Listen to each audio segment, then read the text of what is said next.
Abençoados, graça e paz, sejam todos bem-vindos ao canal da Graça Pura. Eu me chamo André Pimentel, estou às suas ordens. Bem-vindos. Bom, se você tem acompanhado as nossas mensagens, tem se interessado pelos nossos temas, então se inscreva aí, querido. Toque o sininho para que o YouTube te avise quando nós estivermos prontos com a mensagem no ar, igual a esta que nós estamos vendo. Já deixa o seu like, porque sabe que vem coisas boas. E, se possível, comente, porque isso é muito bom para o canal e para essa plataforma apresentar esse canal para outras pessoas. Bom, queridos, uma das coisas que me deixa mais feliz em graça é que as mensagens que nós falamos, que nós trazemos, elas são desafiadoras. E isso faz com que cada mensagem se torne o quê? Um estímulo para se buscar entender por completo as próprias mensagens. Por isso que quem não foi chamado para entender, não vai entender. E por não entenderem esses abençoados, muitos deles ficam nervosos. Vocês veem isso nos comentários aí embaixo. A gente vê a manifestação de um espírito contrário àquilo que falamos. Daí muitos chegam ao ponto de nos agredir em palavras. E quando não são deselegantes conosco. Mas a estes que são deselegantes, nos dá também o direito também de tratá-los com deselegância. Por isso que vocês vão ver comentários meus aí, principalmente aí nos comentários, pessoas que a gente identifica que não está com o espírito de aprender. Agora, já vejo outros abençoados que entram com espírito, né? Eles se manifestam sim, com o intuito de tirar dúvidas e são geralmente muito respeitosos em seus comentários. A esses eu respondo também de forma elegante, claro, respeitosamente. Bom, as mensagens deste canal têm esse intuito de nos inquietar, de nos tirar de uma zona de conforto. Daí muitos abençoados se põem a estudar as mensagens, que isso faz muito bem, né? E isso mostra uma classe de espírito muito elevada que vocês têm, abençoado. Muito bem, porque é isso, temos que analisar tudo aquilo que nós falamos. Nós temos que colocar à prova. E vamos lá, né, conferir as coisas espirituais com espirituais. Porque isso, na verdade, ninguém que está em graça hoje, né, engole fácil as coisas que nós falamos. Tem que ter provas. Porque isso, antes, né, quando estávamos no sistema religioso, nós fazíamos sempre. Aí o pastor falava assim, olha, abram a boca aí para me derramar o que eu quiser. E aí o que a gente fazia? A gente abria a boca para o pastor, né, e falava, pastor, joga o que você quiser aí dentro. E hoje, abençoado, não é mais assim. Hoje, na realidade, nós somos bacharéis do Espírito Santo de Deus, ok? E hoje nessa mensagem vamos defender os textos bíblicos como são e desfazer de alguns sofismas que muita gente pensa acerca desse texto aqui que eu vou ler para vocês agora, ok? Mateus capítulo 25, versículo 41. Vamos ver primeiro na versão da Bíblia de Jerusalém. E diz assim, ele se voltará em seguida para os da sua esquerda. Ele dirá, retirai-vos de mim, malditos, ide para o fogo eterno, destinado ao demônio e aos seus anjos. Agora vamos ver na versão João Ferreira de Almeida, a versão Almeida, corrigida e fiel. Vamos lá. Então dirá também aos que estiverem à sua esquerda, apartai-vos de mim, malditos, para o fogo eterno, preparado para o diabo e seus anjos. Agora vamos ver na Bíblia da Sociedade Bíblica Britânica, que é a tradução brasileira. Vamos acompanhar aí.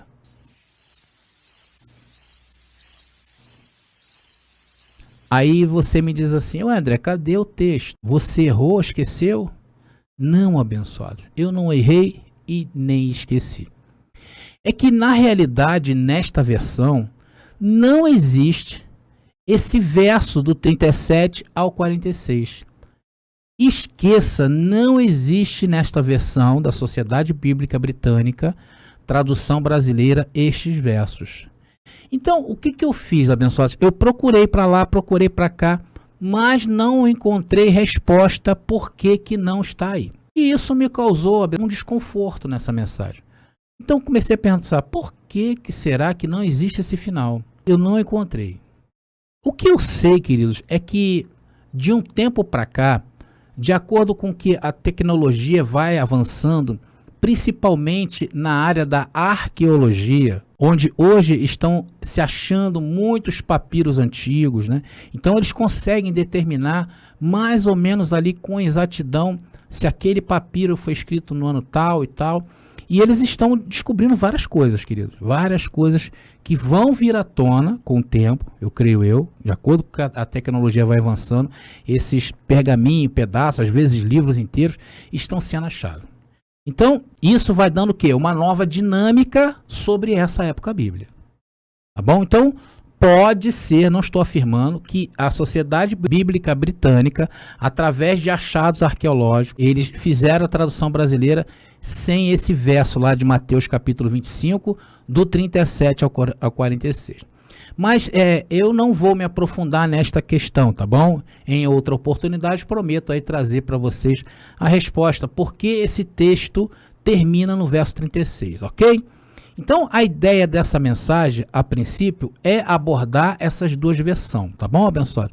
Vamos analisar também o contexto dessa passagem.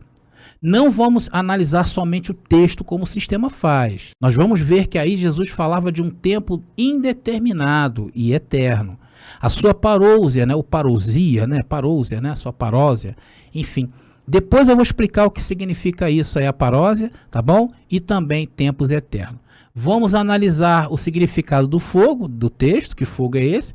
Vamos falar do diabo, ou demônio, como queiram, né? Porque uma versão apresenta diabo e outra apresenta demônio, sabemos que há diferença nisso aí. E também vamos analisar aqueles anjos do texto em questão. Será que Jesus estava falando de seres espirituais e que as pessoas queimarão no fogo eterno preparado para o diabo, seus anjos? É isso que vamos nos aprofundar e mergulhar nessa mensagem, ok?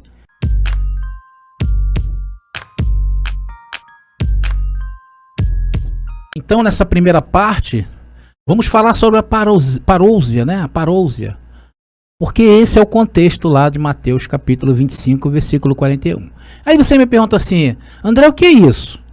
Abençoado, a parousia significa um período da presença de Jesus como rei do reino de Deus antes da grande tribulação.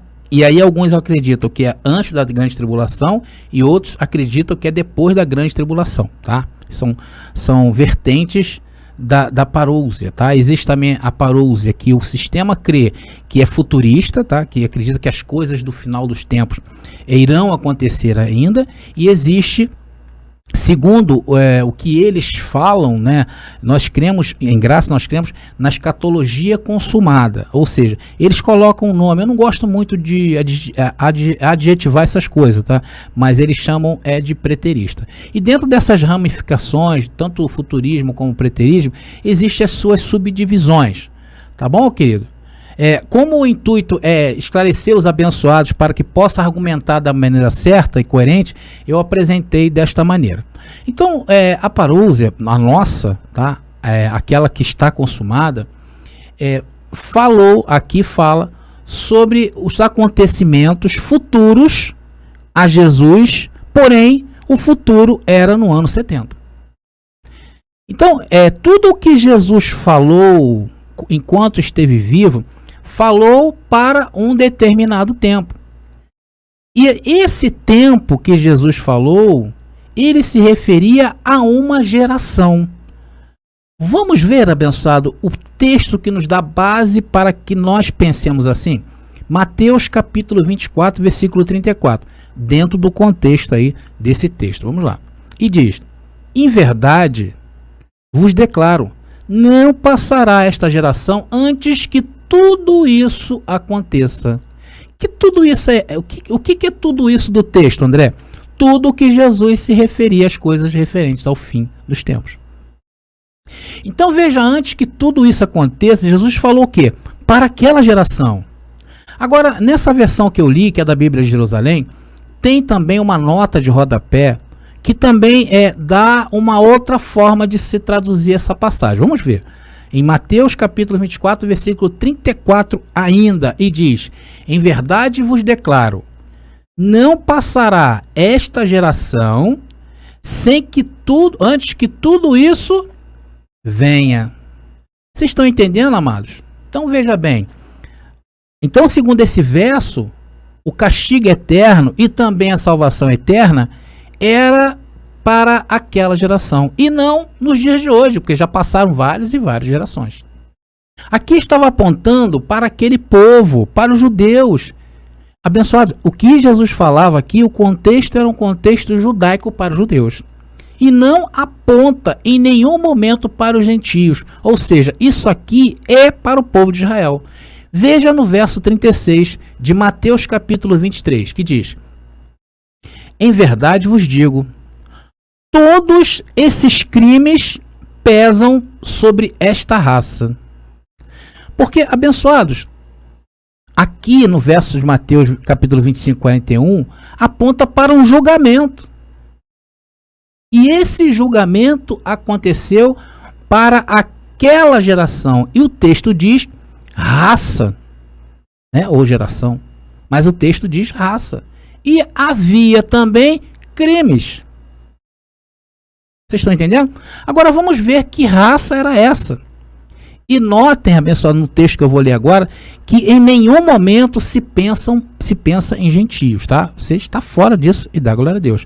Mateus capítulo 23, versículo 13 ao 16, que diz: mas ai de vós, escribas e fariseus, hipócritas, pois que fechais aos homens o reino dos céus, nem vós entrais e nem deixais entrar aos que estão entrando.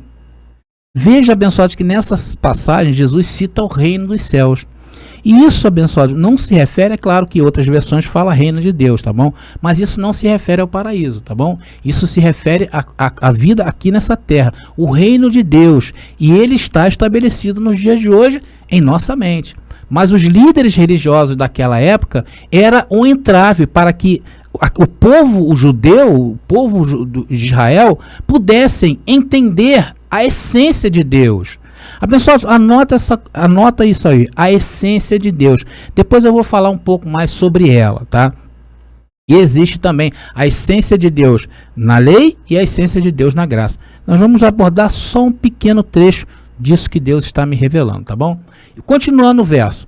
Ai de vós, escribas, olha para quem estava sendo escrito, escribas e fariseus, hipócritas, pois que devorais as casas das viúvas, sob pretexto de prolongadas orações. Por isso sofrereis o mais rigoroso juízo. Olha aí. Ai de vós, escribas e fariseus hipócritas, porque percorreis o mar e a terra para fazer um prosélito atrás dos gentios, e depois de o terdes feito, o fazeis filho do inferno, 2 vezes mais do que vós. Olha que discurso tremendo, né? Ai de vós, condutores cegos, pois que dizeis, qualquer que jurar pelo templo, isso nada é, mas o que jurar pelo ouro do templo, esse é devedor.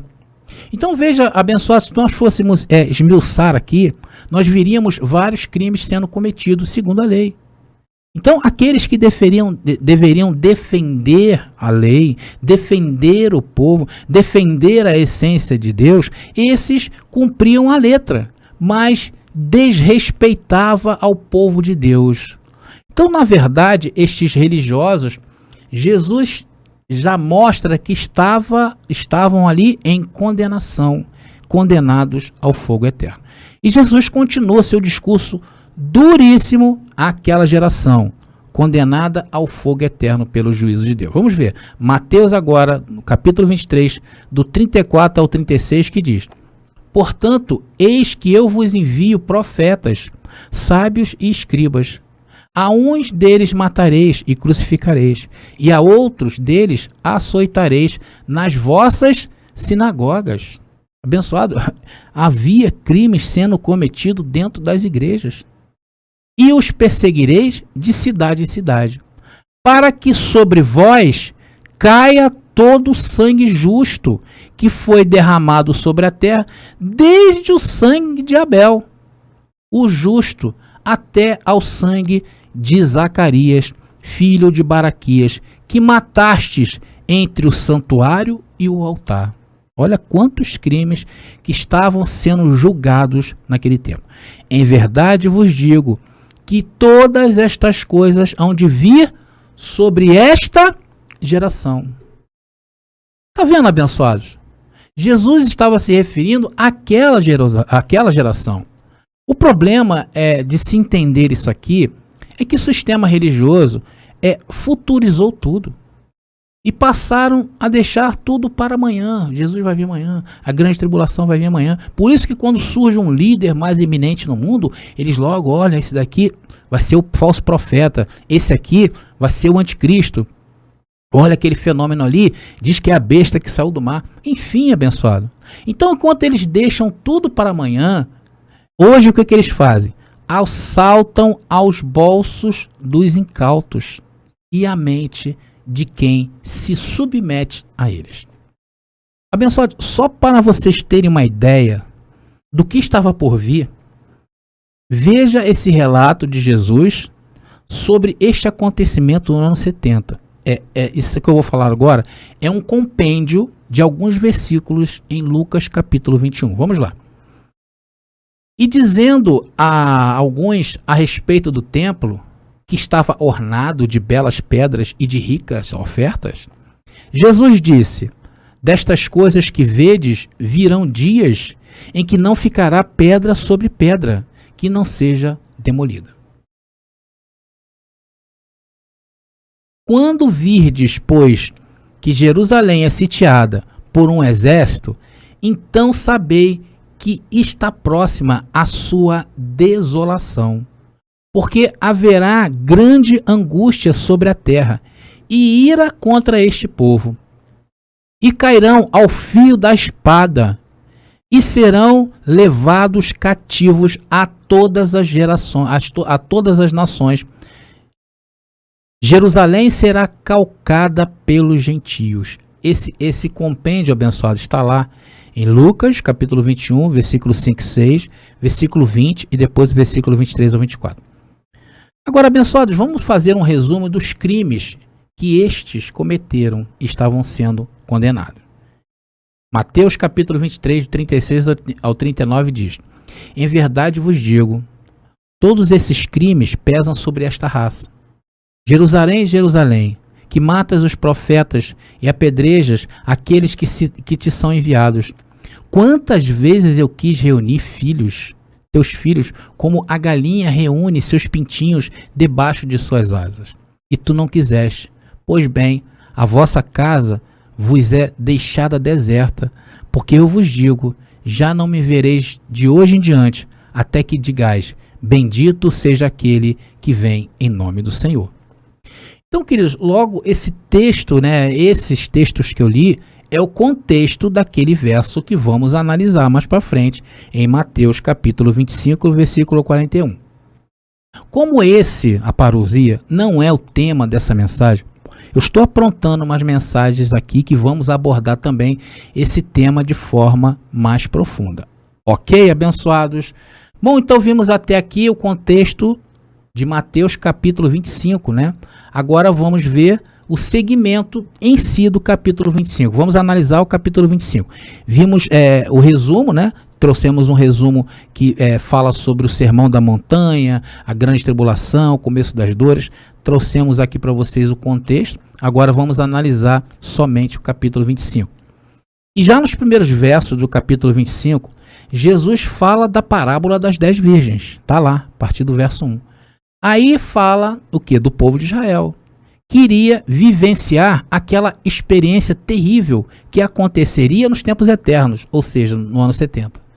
Ali fala das 5 virgens prudentes e 5 virgens não prudentes.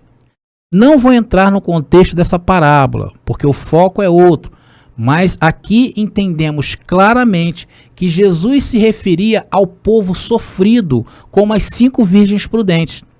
E as imprudentes eram os líderes da religião, os príncipes do judaísmo, e muitas vezes a Bíblia os chamam de anjos. Anote isso, é muito importante para você saber. Em alguns textos, a Bíblia apresenta os principais, os líderes, como anjos, tá bom? E lembre-se, abençoado, que aqui também se trata o quê? De uma parábola, uma história muito contada naqueles dias pelos judeus, e também de linguagem de figura, tá bom? Então, aqui a verdade é que não existiu 10 virgens, 5 prudentes e 5 imprudentes. Por favor, não pensem assim. Isso é uma parábola. E parábola é uma história. É uma história contada, é algo que não aconteceu de fato. Tá bom? Se você acredita em parábola e acredita que isso aconteceu de fato, eu sinto muito por você, meu amigo. Porque muitos acreditam que a história do rico e do Lázaro foi real e aconteceu de fato. E a realidade é que aquilo ali é uma parábola. Depois do verso 14 ao verso 30, estamos dando entendimento a Mateus capítulo 25, Jesus começa a contar a parábola dos talentos. Vocês conhecem essa história, né? É um senhor de posses, né, que entregou a seus servos ou seus trabalhadores uns talentos. André, o que é talento? Talento é uma moeda muito valiosa naquele tempo, ou naqueles dias de Jesus de Nazaré. Então, os que receberam mais foram lá e conquistaram mais talentos. E o que tinha uma somente, talvez por medo de perder aquela que tinha e depois ser cobrado pelo seu senhor, o que ele faz? Enterra o dinheiro para não perder. Então, esse senhor, em um dado momento, ele pede de volta o dinheiro. Então, aquele que não deu lucro para o seu senhor, este foi condenado. Vamos lá, Mateus capítulo 25, versículo 28. Lembre-se que isso é uma parábola. Tirai-lhe, pois, o talento e dai-o ao que tem os 10 talentos. Então, esse homem mandou tirar daquele que só tinha uma, que por medo escondeu, e ele mandou dar àquele que tinha 10 talentos. Porque esse senhor sabia que aqui, na mão daquele que tinha 10 talentos, essas moedas iriam se produzir muito mais. Iria ser multiplicado. E no verso 30, não satisfeito esse senhor, resolve jogá-lo no inferno. É isso mesmo, querido. Que senhor tremendo. E o sistema fala que era Deus, né? Vamos depois trazer o entendimento disso. Talvez não nessa mensagem. Versículo 30 de Mateus 25, que diz: e a esse servo inútil, jogai-o nas trevas exteriores. Ali haverá choro e ranger de dentes. Essa parábola, amados, na realidade tem um outro sentido, né? Eu pretendo não explorar aqui, porque senão essa mensagem vai ter 10 partes. O que eu quero ressaltar é que Mateus capítulo 25, versículo 41, tem um contexto e que já vimos quem eram a quem estava sendo acusado e quem estava sendo absolvido nesse tribunal, nesse juízo. Então se referia aos religiosos dessa época, os condenados. E eles estavam próximos de enfrentar a ira de Deus, o fogo eterno. Aqui nestas parábolas, o sistema religioso tiram doutrinas absurdas, abençoados. Aqui se ensina, por exemplo, que a parábola fala de dons. Abençoado, e já logo digo de cara que não tem nada a ver com isso. Mas como eu falei, isso é um papo para uma outra história. A realidade é que não fala que Deus deu talento a um, e esse um com medo escondeu ali o talento, e depois passou e deu, quando descobriu que só tinha um, deu aquele que tinha 10, porque sabia que ele ia granjear mais ainda. Aqui eu vejo um homem totalmente mais voltado para o lucro do que da própria essência das coisas. Então, a partir de agora, vamos analisar, no verso 31, Jesus vai começar a usar uma figura de linguagem para mostrar umas verdades verdadeiras. E para aquele povo abençoado, lembre-se do contexto, isso é muito importante. É por isso que quando os abençoados perguntam para vocês acerca dos 4 livros históricos, Mateus, Marcos, João e Lucas, nós temos que entender que aquele contexto ali, aquilo que Jesus falou, principalmente das coisas para o futuro, tá? Era para aquele povo. E nós não temos nada a ver com isto. Nós nascemos agora, depois que aconteceu todas essas coisas. Tá bom, abençoado? Então, do verso 30 para o verso 31, Jesus muda radicalmente o seu discurso. Vamos ver, abençoado? Vamos lá, Mateus capítulo 25, 30 e 31. Vamos ver essa mudança. E a esse servo inútil, jogai-o nas trevas exteriores. Ali haverá choro e ranger de dentes. Versículo 31. Quando o Filho do Homem voltar na sua glória, e todos os anjos com ele, se sentará no seu trono glorioso. Veja que mudança, né? Uma mudança muito radical. Por que eu estou mostrando essa mudança? Para que vocês fiquem atentos. Porque é muito difícil de entender estes versos. Na nossa mente parece que a Bíblia é toda certinha, não é verdade? Ou seja, toda em ordem cronológica. Não é. Quem pensa que a Bíblia está em ordem cronológica, esqueça disso. Abençoado, sem contar que a disposição que os livros aparecem na Bíblia, como ela é apresentada dentro do sistema religioso, só dificulta o entendimento. Porque você vê que os 4 livros, os 5 primeiros livros que eles falam que são do Novo Testamento, juntamente com as cartas universais dos discípulos de Jesus de Nazaré e o Apocalipse, eles dizem que é Novo Testamento. E não é. Novo Testamento é Romanos e Hebreus. Tá bom? Então, quando a gente tem esse entendimento, a gente pode pegar a Bíblia deles e dissecar. Tá bom, pessoal? Eles colocaram as ordens para favorecer as doutrinas deles. Porque o livro é deles. A partir de agora, vamos continuar aqui. Jesus fala de um julgamento e vai separar os bodes. Os bodes à esquerda e à direita as ovelhas. Tá? Então, os que estão à direita, o Senhor vai dizer: vinde benditos do meu Pai. Vamos ao verso. Verso 34 de Mateus 25. Então o rei dirá aos que estão à direita: vinde, benditos do meu Pai, tomai posse do reino que vos está preparado desde a criação do mundo. E depois Jesus nos mostra o que a ovelha fez para estar naquela condição. Isso é importante que eu vou falar. Veja, Mateus capítulo 25, agora 35 e 36 diz: porque tive fome e me deste de comer, tive sede e me deste de beber. Era peregrino e me acolhestes, nu e me vestistes, enfermo e me visitastes, estava na prisão e viestes a mim. Está aí o que essas ovelhas fizeram dentro desse contexto e por que foram benditas, tá? O que isso aí, abençoado, diz para nós? São as obras. Obras que refletem corações cheios de amor e de complacência com o próximo. Estas coisas é justamente o contrário do que é praticado pelo sistema religioso. É ou não é? Então, os religiosos daquela época e dessa época, eles estão à esquerda. Sim ou não? Sabe por que Jesus falou assim, abençoados? Porque os sacerdotes, os principais, os príncipes, né, os escribas, fariseus, os homens importantes, os saduceus, cumpriam a letra, cumpriam ao mandamento, mas em relação ao amor ao próximo, caíam em condenação. E lembra quando eu falei para vocês sobre a essência de Deus na lei e também na graça? Essa essência, ela não está atrelada a pactos. A essência de Deus não está atrelada a pactos, tá bom? Abençoados, para que vocês entendam melhor um pouco sobre isso, vamos trazer aqui. Eles lá cumpriam a lei melhor do que qualquer um dos pequeninos lá de Israel. Porém, no amor, isso lhes faltava. Então, queridos, se não tiver amor, nada vale.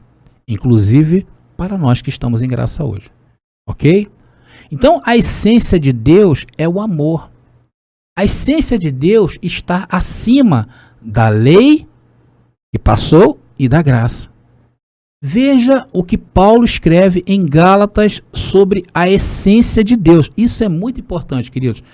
Gálatas capítulo 5, versículo 14. Glória a Deus por essa mensagem.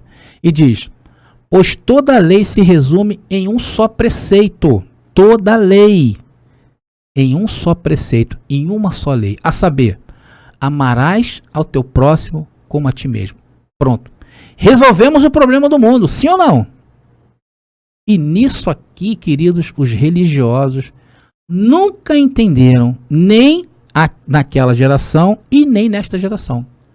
Lembra quando Jesus falou naquela época do dízimo, do cominho e do endro? Lembra quando a gente falou? Eles eram impecáveis na lei, não é isso? Porém, na essência, erravam. E isso o quê? Os levou à condenação. A dureza do coração, a dureza, abençoados, do coração é que condena o homem. A falta de amor ao próximo. Por isso Jesus falou que condena o homem não é o que entra, e sim o que sai. Agora vamos ver a aplicação da pena para aqueles que iriam passar por aquela situação do ano 70. Vamos lá. Mateus 25, 41. Finalmente chegamos. E diz: ele se voltará em seguida para os da sua esquerda e lhes dirá: retirai-vos de mim, malditos, ide para o fogo eterno, destinado ao demônio e seus anjos. Então, na versão de Jerusalém, onde eu apresentei, diz sobre um demônio e não diabo. E tem diferença entre um e outro, sim ou não? Tem. Claro que tem. Vamos agora à versão João Ferreira de Almeida, que diz: então dirá também aos que estiverem à sua esquerda: apartai-vos de mim, malditos, para o fogo eterno, preparado para o diabo e seus anjos.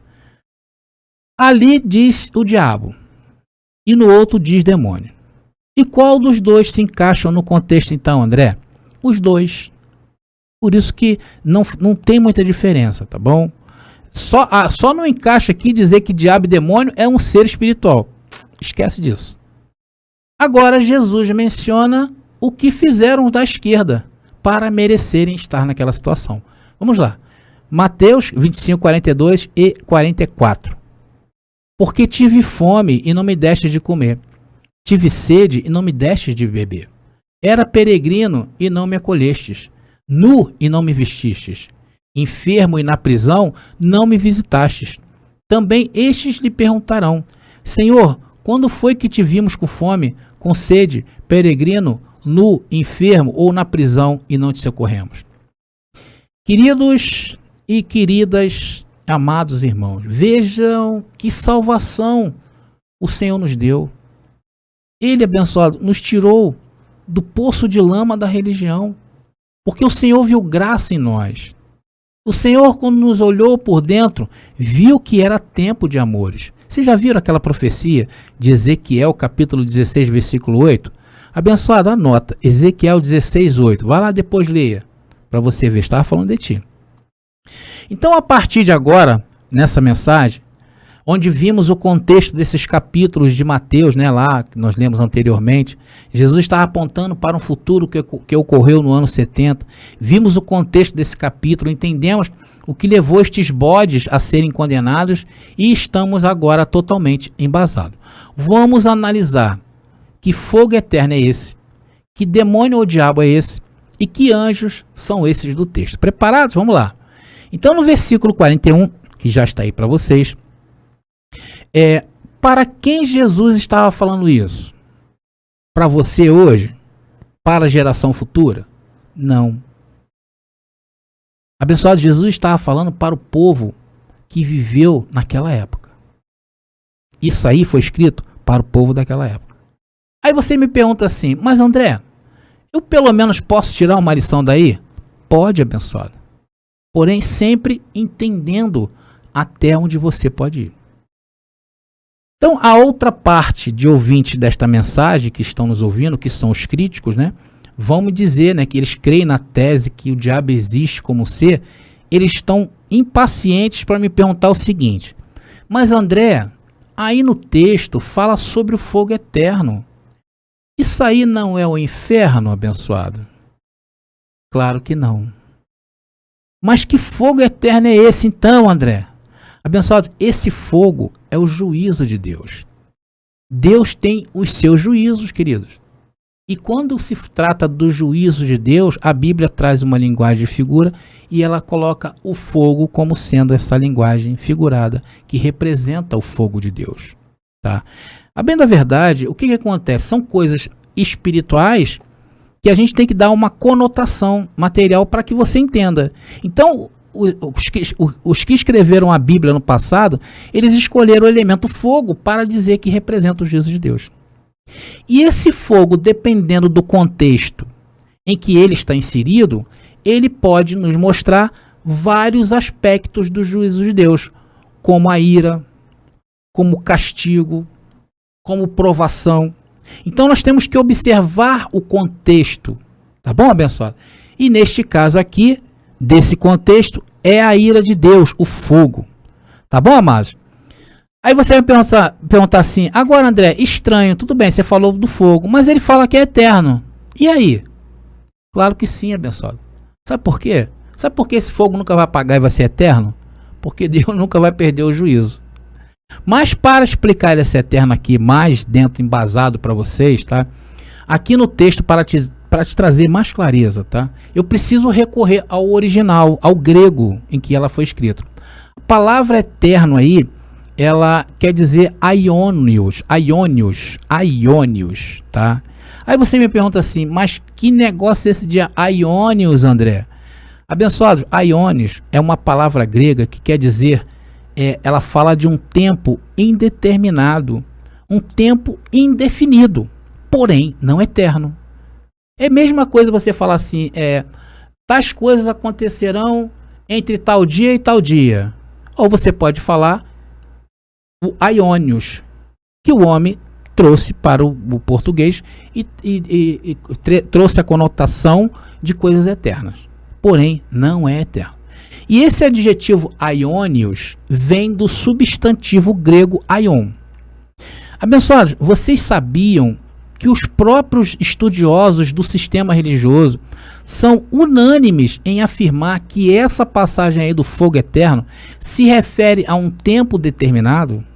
Que esse eterno só vale enquanto houver vida aqui, ou fôlego de vida, e não pós-morte. Até os estudiosos. Mas por que eles não falam isso? Porque eles não querem trazer clareza para vocês. Eles não querem que vocês acessem o conhecimento. Para você ter uma ideia melhor do que é eterno, vamos dizer assim, abençoados, que a nossa condenação eterna, enquanto nós estávamos lá no sistema, falando nós da graça mesmo, enquanto nós estávamos lá no sistema religioso, foi eterna até o dia em que ouvimos o Evangelho da Graça. E quando nós ouvimos o Evangelho da Graça, as escamas dos nossos olhos caíram e passamos o quê? A enxergar o que é o sistema que forma escravos. Então esse eterno, essa condenação eterna, esse tempo para nós foi indeterminado. Eu, por exemplo, foi há 25 anos atrás. Tem abençoados aí que um pouco menos, outros um pouco mais talvez. Mas teve um fim. Sim ou não? Sim. Então isso é o eterno, a palavra aionios. Tá bom? Enquanto que aqueles que continuam no sistema religioso, eles estão em condenação eterna. E essa condenação, esse tempo indeterminado, poderá ter fim enquanto o sujeito ainda estiver vivo, ou somente quando ele se desprender deste corpo e alma contaminada pelas coisas da carne. Aí esse tempo eterno, o tempo indeterminado, acabará. Então pode acontecer em vida, como depois que o abençoado se descapar do que ele não é e aparecer quem ele é. Aí não adianta, né, abençoado? Então, abençoado, eu estou preparando uma mensagem em que vamos falar muito sobre essa revelação de condenação e salvação eterna, ok? Em breve no canal, não perco, por isso se inscreva aí. Então, só para vocês terem uma ideia melhor desse aionios, vamos ver algumas passagens na Bíblia em que encontramos. Vamos lá. Romanos capítulo 16, versículo 26 diz: Ora, aquele que é poderoso para vos confirmar, segundo o meu evangelho e a pregação de Jesus Cristo, conforme a revelação do mistério, que desde tempos eternos esteve oculto. Está aí, eternos é aionios. Então aí diz, quando a revelação chegou, o mistério deixou de ser mistério. Então aí se findou os tempos eternos para as nossas vidas, porque não está mais em oculto. Essa é a graça. Vamos ver uma outra passagem? Isso é muito interessante, né? 2 Timóteo capítulo 1, versículo 9 diz: que nos salvou e chamou com uma santa vocação, não segundo as nossas obras, mas segundo o seu próprio propósito e graça que nos foi dada em Cristo Jesus antes dos tempos dos séculos. Aí também está a palavra aionios. Mais uma passagem que se refere a nós. Qual, abençoados, a nossa santa vocação? Lembrando aí que santidade, abençoado, não tem nada a ver com roupa, com deixar de fazer isso, deixar de fazer aquilo, olhar para a direita, olhar para a esquerda, avançar o sinal vermelho, beber ou não beber. Isso não tem nada a ver de santidade, tá bom, abençoado? Isso aqui, esse tipo de pensamento é das crianças do sistema religioso. Nós não somos mais crianças, ok? Somos adultos, somos bacharéis do espírito. Aqui a santidade, a palavra santidade, ela quer dizer separado para algo. E que algo é esse que nós fomos separados? nós fomos separados para entender o que estava oculto. E que no tempo certo, Cristo Jesus nos chamou, separado para sermos salvos na mente. E não é segundo o que? As nossas obras, porém segundo o propósito e graça que nos foi dada antes dos tempos dos séculos. E esse tempo chegou para nós. O que estava indeterminado, determinou. Vamos mais abençoado, mais uma só aí, mais um versículo só para que esse tipo de ensino esteja bem sedimentado aí dentro do reino de Deus, tá bom?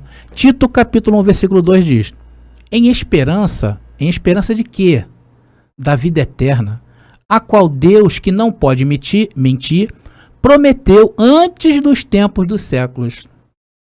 Tá aí a palavra aiones de novo. Então qual é este antes dos tempos dos séculos? Um tempo indefinido, um tempo indeterminado, e que agora nos alcançou essa vida eterna. Sim ou não? Sim. Vocês estão entendendo, abençoados? A palavra eterna do texto Mateus, capítulo 25, versículo 41. Vamos ler de novo, vamos lá. E diz: e ele se voltará em seguida para os da sua esquerda e lhes dirá: retirai-vos de mim, malditos. Aqui você está sabendo que ele está falando de um povo que estava sendo julgado. E esse povo foi julgado segundo ali as suas obras. Tá bom, abençoado? Então ele diz ali: retirai-vos de mim, malditos, ide para o fogo eterno, destinado ao demônio, ou diabo, como queiram, e aos seus anjos. Então esse fogo eterno de condenação, abençoado, não é eterno, se findou. Se findou quando? No ano 70. Quando 100 mil judeus foram mortos em Jerusalém. Abençoados, a volta de Jesus se deu com grande poder e glória, e julgou a todos, e iniciou a partir dali novos céus e nova terra. O que aconteceu ali? Jesus despedaçou a lei e tornou pública a vergonha dos líderes religiosos daquela época, que matavam o povo de Deus e os prejudicavam para que não pudessem herdar o reino. Eles se tornaram peça de empecilhos, principalmente quando se levantaram contra Jesus de Nazaré. Agora vamos, tá bem entendido, abençoados? Espero que vocês aí recebam, que a mente de vocês esteja ativada, para que vocês entendam essa revelação. Agora vamos analisar o demônio ou o diabo do texto. Pelo contexto que já lemos aí. Nós estamos falando nele desse contexto a todo momento. O diabo ou o demônio do texto, nós temos aprendido aqui que a palavra diabo quer dizer o quê? Acusador, opositor, uma ideia contrária. Então naqueles dias, desculpe, quem era o acusador? Naqueles dias, quem era o acusador? Vamos ler Romanos capítulo 7, versículo 7, que mensagem maravilhosa. E diz: que diremos, pois, é a lei pecado? De modo nenhum. Mas eu não conheci o pecado senão pela lei. Então a lei apresentou para nós o pecado. Porque eu não conheceria a concupiscência se a lei não dissesse, se a lei não me apontasse, se a lei não me acusasse. Eu ficaria aqui escondidinho. Mas ela disse: não cobiçarás. E o que acontecia comigo? Eu cobiçava. Vocês entenderam? Então a lei era um entrave, porque dela ninguém escapava. Abençoado, estava ali acusando os homens dia e noite dos seus pecados. E o pecado era o que distanciava o homem de Deus naquela época. Naquela época. Porque hoje está resolvido esse problema. Versículo 8. Mas o pecado, tomando ocasião pelo mandamento, operou em mim toda a concupiscência. Não era mais só cobiçar. A lei dizia não matava, eu matava. A lei dizia não mentia, eu mentia. Ou seja, mas o pecado pela lei gerou em mim todo o erro e engano. Porquanto, sem a lei, estava morto o pecado. O que dava vida ao pecado? Era a lei. Olha aí. Então o problema não era o pecado. O pecado trouxe a má consciência. E gerou o quê? O cacodeimon. Já falei sobre isso. Na cabeça das pessoas. O que é o cacodemo? É um espírito mau, é um gênio mau, é um pensamento mau, é ter baixa autoestima em relação às coisas. É um cacodemo, é um demônio. E isso gerou na cabeça das pessoas. O que aqueles homens que viveram sobre a lei tinham? Consciência de condenação. Abençoados, o problema era a lei de Moisés. Então a lei era o opositor nesta época, nesse caso aqui. Porque sem a lei, o que aconteceria? Segundo o texto, estaria morto a separação entre você e Deus. Não entre você, mas entre aquele povo. Porque já nós nascemos reconciliados. Tá bom? Então o diabo do texto de Mateus 25:41 é a lei de Moisés. E o demônio, como a outra versão fala, eu deixei, era a má consciência gerada pela lei de Moisés na cabeça dos judeus daquela época, que eram infernizados pelos principais líderes, príncipes e anjos dos sacerdotes dentro do judaísmo. Então a lei era o que precisava ser removido, era o diabo a ser removido. E demônio, porque ela produzia pensamentos de condenação. Por isso que quem hoje se submete a obras para alcançar algo com Deus, está em pensamento de cacodemo. Não pode. Você não pode servir a Deus com cacodemo. Primeiro você não vai conseguir, porque a lei, as obras vão te gerar frustração. E esse espírito que vai te imbuir dessa condenação é o espírito de comiseração. Era igual quando nós estávamos no sistema religioso e a gente, quando passava um dia inteiro sem olhar, por exemplo, para a esquerda e a direita, olhar para o alvo, né? Vamos dizer assim, ou então a gente passa um dia ali, atravessa a velhinha no sinal, não avança o sinal vermelho, né? A gente paga aqueles que estão devendo a gente não xinga um palavrão quando topa, né? O irmãozinho quando o outro lá, quando oferece, aí vai uma bebida aí, não bebo, minha religião não deixa. Então a gente se olhava no espelho e a gente, hoje eu tô santo. E no outro dia, quando tropeçava, quando não resistia à bebida, quando era um cavalo na hora de pegar o ônibus, não respeitava as pessoas mais velhas, a gente se olhava no espelho e falava assim, uau, que condenação. Era esse espírito que se trazia, abençoado. Isso gerava um espírito. Então isso precisava ser removido naquele tempo. E o que nós estamos falando aqui 24 horas por dia é o quê? Abençoado, esse tempo passou, não existe mais condenação. A lei foi tirada, o pecado está morto. Tá bom, André, tudo bem, você me convenceu. Mas e os anjos do texto, André? Eles estão dando uma conotação de coisas espirituais. Parece. Agora vamos entender um pouco sobre o anjo, sobre o que é anjo bíblico, abençoado. Não o da religião. Esse anjo da religião, você pode pisar na cabeça dele aí. Não é esse o anjo bíblico. Então eu fui no original da palavra anjo em grego. Aí descobri, não somente em grego como em hebraico, descobri que a palavra anjo, ela foi usada 176 vezes na parte grega da Bíblia, que pega do livro histórico de Mateus e vai até Apocalipse. A palavra anjo significa um mensageiro, ou mesmo um delegado, alguém que foi delegado a alguma função.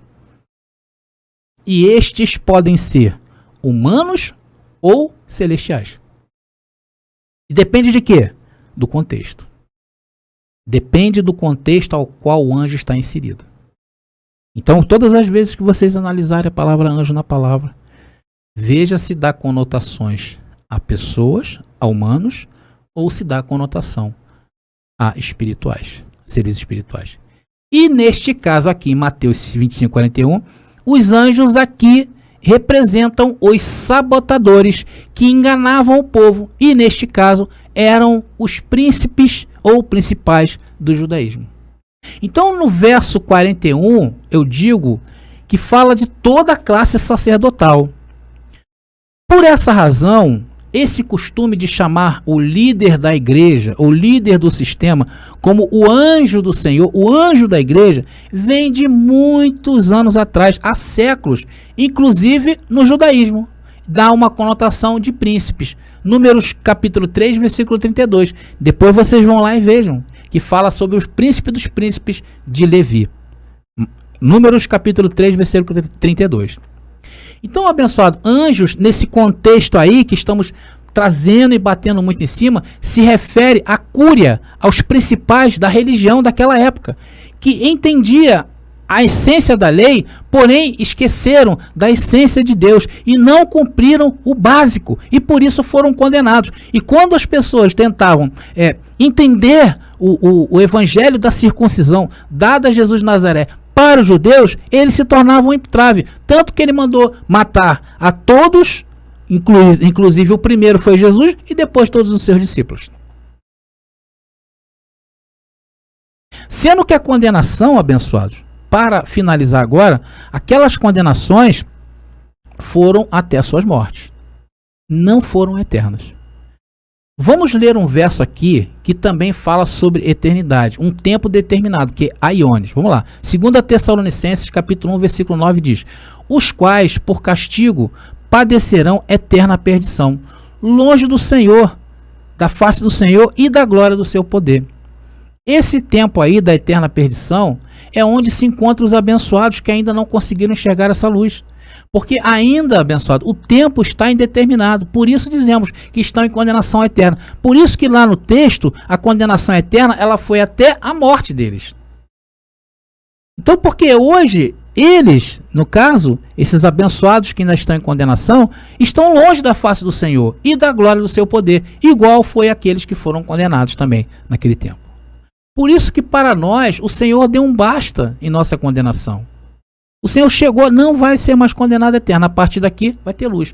Haja luz na vida do André. Haja luz na vida dos abençoados. E essa luz não tínhamos acesso. E que estava em oculto. Também em tempos eternos. Porém esse tempo chegou. Chegou ao fim para as nossas vidas. Vocês estão entendendo? Então nós estamos chegando ao fim dessa grandiosa mensagem. Quem nos acompanhou até aqui, teve a paciência, comeu de um banquete sensacional.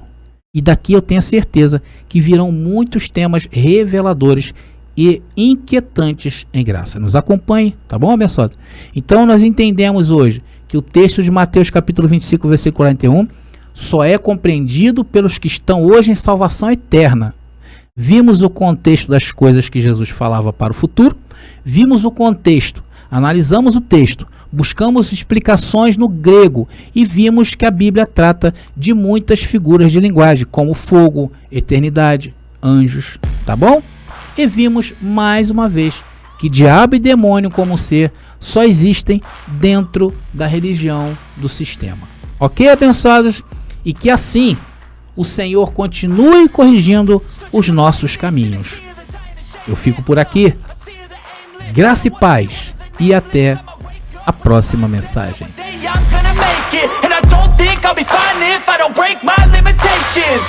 Don't try to stop me, I exist to write my own story.